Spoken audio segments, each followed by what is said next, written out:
Visit NextStone.com to see the installation video series for our complete line of products. NextStone panels and accessories require multiple screws in each piece for proper installation. Because it is so difficult to drive screws accurately and straight into aggregate concrete or masonry, we always recommend covering the concrete or brick with a minimum 9/16 inch substrate of OSB or plywood. For best results, we have found the most economical technique is to glue the wood panels to the concrete. Use several concrete anchors to hold the wood in place while the glue dries. Cut your wood for the substrate to the proper length and height and apply adhesive thickly in vertical lines or dollops. It is important to apply the adhesive thickly because concrete has a very irregular surface.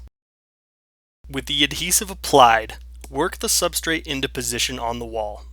Use blocks or wedges or shims to hold the boards in place while you attach them with some sort of concrete anchors. Most common are concrete screws, such as Tapcon, or a powder-driven nail system, such as a ram set.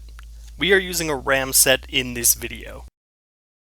Apply the concrete anchors so that the wood is secure against the wall while the glue dries.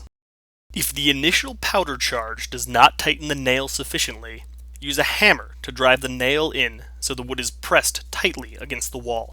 Once the wood substrate is attached to the wall, install the NextStone as per usual installation instructions. Please see other NextStone installation videos.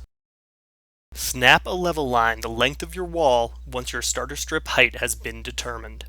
Finish the full length of the wall with starter strip and check for level before beginning panel installation. Dry fit your panels to check for proper alignment and begin installation.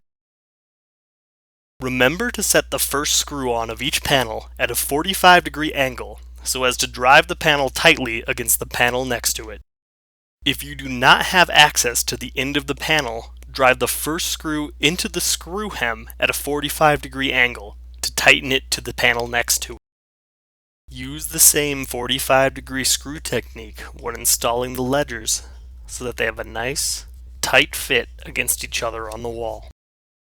Note, because there is concrete or masonry immediately behind the OSB or the plywood, you will need to use shorter screws.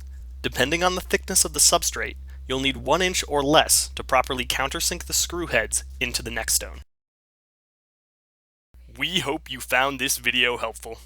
Please check out the NextStone classroom at nextstone.com for more installation videos.